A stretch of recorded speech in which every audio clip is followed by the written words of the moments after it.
আসসালামু আলাইকুম প্রিয় viewers, welcome back to my channel. আশা করি সকলে ভালো আছেন, সুস্থ আছেন। আপনারা অনেকেই জানতে চেয়েছিলেন যে বীর্যের পরিমাণ কিভাবে আমরা বাড়াবো এবং এটা কিভাবে ঘন করব। তো বন্ধুরা, চলে যাই মূল আলোচনায়। আমাদের অনেক পুরুষ ভাই বা ম্যাক্সিমাম পুরুষ ভাইদের একটা কমন চিন্তা থাকে, তারা দুশ্চিন্তা করতে থাকেন যে আসলে আমার বীর্য আমি কেন বাড়াতে পারছি না, বা আমার বীর্যের ঘনত্ব কেন বাড়তেছে না। আর এটা অনেকে মনে করেন এভাবেই যে বীর্য যদি বেশি বৃদ্ধি না পায়, তাহলে বীর্যপাত যখন ঘটবে তখন হয়তো পরিপূর্ণ তৃপ্তি লাভ করা যাবে না, অথবা বীর্য যদি ঘন না হয় তাহলে দেখা যাচ্ছে দীর্ঘ সময় নিয়ে সহবাস করা যাবে না, অথবা এমনটা হতে পারে যে আমি বাচ্চার বাবা নাও হতে পারি। এরকম নানান দুশ্চিন্তা কিন্তু অনেক পুরুষরা করে থাকেন। কিন্তু মূলত বিষয়টা কি আসলে বীর্য পরিমাণ, আর তাছাড়া অনেকে এটা মনে করেন যে দীর্ঘদিন যদি সেক্স করা না হয় বা হস্তমৈথুন করা না হয় তাহলে হয়তো বীর্য পরিমাণ বৃদ্ধি পাবে। অর্থাৎ আমাদের মাঝে, আমাদের এই সমাজে সকল পুরুষের মধ্যে একটা ভ্রান্ত ধারণা আছে। তারা মনে করেন দীর্ঘদিন যদি কোনো পুরুষ তার বীর্য বের না করে, সেটা হস্তমৈথুন বা স্ত্রীর সাথে সহবাস যে কোনো মাধ্যমে যদি এটা বের না করে, তাহলে তাদের বীর্যের পরিমাণ বৃদ্ধি পাবে, গুণগত মান অনেক ভালো হবে, শুক্রকীট অনেক বেশি পরিমাণে বৃদ্ধি পাবে, এই চিন্তাটা করেন। কিন্তু এক গবেষণায় দেখা গেছে সম্পূর্ণ ভিন্ন চিত্র। এক গবেষণায় এখানে 50 জন পুরুষকে নেওয়া হয়েছে, যারা 1 সপ্তাহের মধ্যে কোনো প্রকার স্ত্রীর সাথে সেক্স করবে না বা হস্তমৈথুন করবে না। ঠিক 1 সপ্তাহ পরে যখন তাদের বীর্য পরীক্ষা করা হলো, দেখা হলো যে তাদের বীর্যের পরিমাণ প্রায় 12% বৃদ্ধি পেয়েছে, অর্থাৎ শতকরা 12% বৃদ্ধি পেয়েছে। তারা টানা 1 সপ্তাহ হস্তমৈথুন করেনি বা স্ত্রীর সাথে কোনো প্রকার সেক্সুয়াল রিলেশনে যায়নি। ঠিক একইভাবে আর 50 জন পুরুষকে নেওয়া হয়েছে, যারা আসলে 2 সপ্তাহ ধরে কোনো প্রকার বীর্যপাত করেনি। একইভাবে তারা না হস্তমৈথুন করেছে, না স্ত্রীর সাথে সহবাস করেছে, কোনোটি করেনি। কিন্তু 2 সপ্তাহ পরে যখন তাদের বীর্য পরীক্ষা করা হলো, দেখা হলো যে তাদের বীর্যের পরিমাণ মাত্র 3% বৃদ্ধি পেয়েছে। অর্থাৎ 1 সপ্তাহ যারা কোনো প্রকার বীর্য বের করেনি তাদের বৃদ্ধি পেয়েছে প্রায় 12%, আর যারা 2 সপ্তাহ করেনি তাদের বৃদ্ধি পেয়েছে মাত্র 3%। এখন বিষয়টা হচ্ছে, অনেকের মনে প্রশ্ন আসতে পারে তাহলে কেন এমনটা হলো। একটা বিষয় আমাদের খুব সহজে বোঝার চেষ্টা করতে হবে যে বীর্যটা আসলে বেশি দিন ধরে রাখলে এটা যে আপনার শরীরে বৃদ্ধি পাবে, এই চিন্তাটাই কিন্তু আমাদের মাঝে একটা ভুল চিন্তা ভাবনা, ভুল ধারণার মধ্যে আমরা আছি। সবচেয়ে বীর্যটা বেশি পরিমাণ আপনি তখনই পাবেন যদি আপনি সপ্তাহে অন্তত 4 থেকে 5 দিন পর পর আপনি সহবাসটা করেন বা আপনি বীর্যপাত করেন। অর্থাৎ আমরা যদি 3 থেকে 4 দিন পর পর হস্তমৈথুন করে বীর্যপাত করেন, অথবা আপনি স্ত্রীর সাথে সহবাসের মাধ্যমে যদি বীর্যপাত করেন বা বীর্যপাত ঘটান, তাহলে দেখা যাবে বীর্যের পরিমাণ অনেকাংশে বেশি থাকবে এবং অনেক বীর্য বেরোবে। আর যদি এমনটা হয় যে আপনি প্রতিদিন এটা করছেন, তাহলে যেমন সংখ্যা কম থাকবে, আবার অনেকদিন পরেও যদি করেন সেক্ষেত্রে কিন্তু আপনার বীর্যের যে গতানুগতিক যে পরিমাণটা ছিল তার থেকে সামান্য কিছুটা পরিবর্তন আসতে পারে, বেশি একটা পরিবর্তন আসবে না। আরেকটা বিষয় হচ্ছে, অনেকে মনে করেন যে আমি যদি দীর্ঘদিন বীর্য বের না করি তাহলে হয়তো আমার শুক্রকীটের পরিমাণ বৃদ্ধি পাবে বা আমার বীর্য ঘন হবে। এই চিন্তাটাও কিন্তু একদমই সঠিক নয়।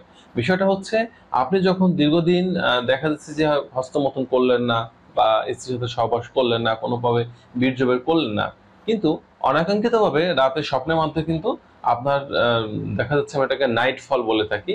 তো সেটা কিন্তু ওটা হয়ে যেতে পারে, যেখানে কিন্তু আপনার কোনো ইচ্ছা নাই, আপনি কিচ্ছু করেন নেই, কোনো চিন্তা ভাবনা করেন নেই, তারপরে বেরিয়ে গেছে। এর কারণটা হচ্ছে যে আপনার যে অতিরিক্তটা যে বৃদ্ধি হয়েছে বা সৃষ্টি হয়েছে আপনার শরীরের মধ্যে, এই অতিরিক্ত অংশটুকুন বাইরে বেরিয়ে যাবে আপনি ভাবেই। এটা কিন্তু এভাবে বেরিয়ে যাচ্ছে, এর কিন্তু আপনার কিচ্ছু করার নেই। আরেকটা বিষয় হচ্ছে যে বীর্য ঘন কি পাতলা, আসলে এইটা কিন্তু কোনো ফ্যাক্ট না।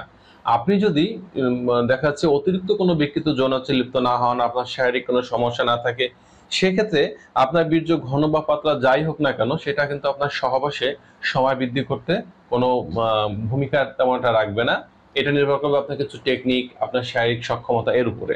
আরেকটা বিষয় হচ্ছে, অনেকে মনে করেন যে বীর্য পাতলা হলে সেই বীর্যে মনে হয় শুক্রকীট কম থাকে, আর বীর্য ঘন হলে সেই বীর্যে মনে হয় শুক্রকীট বেশি থাকে।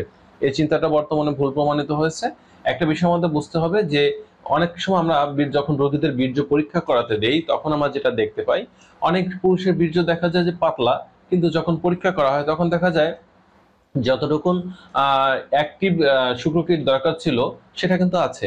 আবার অনেক ক্ষেত্রে দেখা যায় যে অনেক পুরুষ আছে, তাদের যখন বীর্য পরীক্ষা করতে দেওয়া হয় তখন তার বীর্য অনেক ঘন বা গাঢ়, কিন্তু সেই বীর্যে যতটুকু শুক্রকিট থাকার কথা ছিল তার থেকে পরিমাণে অনেক কম থাকতে পারে। আবার অনেক পশু দেখা যায় বীর্য অনেক বেশি আছে, বীর্য ঘন আছে, কিন্তু সেই বীর্যে টোটালি শুক্রকিট নেই।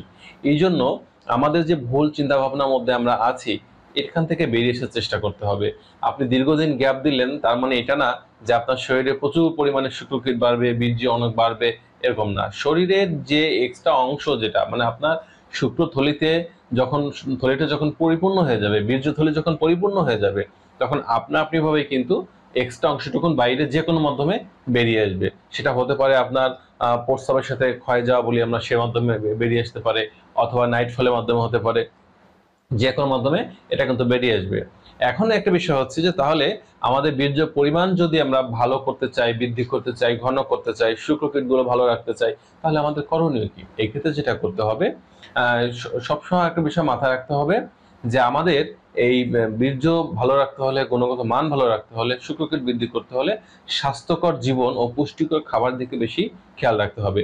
স্বাস্থ্যকর জীবন বলতে আমরা বোঝাবো রাত্রে 9টা থেকে 10টার মধ্যে ঘুমিয়ে পড়া, সকালে খুব ভোরে ঘুম থেকে জেগে যাওয়া বা জেগে ওঠা, এর পাশাপাশি নিয়মিত গোসল করা, ভালোভাবে দাঁত ব্রাশ করা, পুষ্টিকর খাবার যেমন সবুজ শাকসবজি, রঙিন ফলমূল, প্রোটিন সমৃদ্ধ যে খাবার যেমন দুধ, ডিম, মাংস, এই জাতীয় যে খাবারগুলো আছে এগুলো রাখা, এবং অতিরিক্ত তেল ঝাল মশলাযুক্ত খাবারগুলো এড়িয়ে চলা, ধূমপান মদপান পরিহার করা। অর্থাৎ টোটাল সুন্দর একটা জীবন প্রণালী যখন আপনি ফলো করবেন, সঠিক মানের পুষ্টিকর খাবারগুলো যখন গ্রহণ করবেন, প্রোটিনগুলো যখন আপনার শরীরে গ্রহণ করবেন, তখন কিন্তু অটোমেটিকভাবেই আপনার বীর্যের পরিমাণ বৃদ্ধি পাবে, বীর্য ঘন হবে, আপনার শুক্রকিটগুলো বৃদ্ধি পাবে। এই জন্য কিন্তু আপনার দীর্ঘ বিরতি বা গ্যাপ নেওয়ার কিন্তু কোনো প্রয়োজন হবে না। তো বন্ধুরা, আশা করি বীর্যের বিষয়গুলো নিয়ে আপনাদের যে চিন্তা ভাবনাগুলো ছিল কিছুটা হলেও আপনারা একটা ধারণা পেয়েছেন। তো ভিডিওটি ভালো লাগলে লাইক দিতে পারেন, বন্ধুদের মধ্যে শেয়ার করতে পারেন। যারা এখন মধ্যে চ্যানেলটি সাবস্ক্রাইব করেনি, চ্যানেলটি সাবস্ক্রাইব করে চ্যানেলের সাথে থাকবেন। সকলে সুস্থ সুন্দর জীবন কামনা করছি। আজ এ পর্যন্তই। আল্লাহ হাফেজ।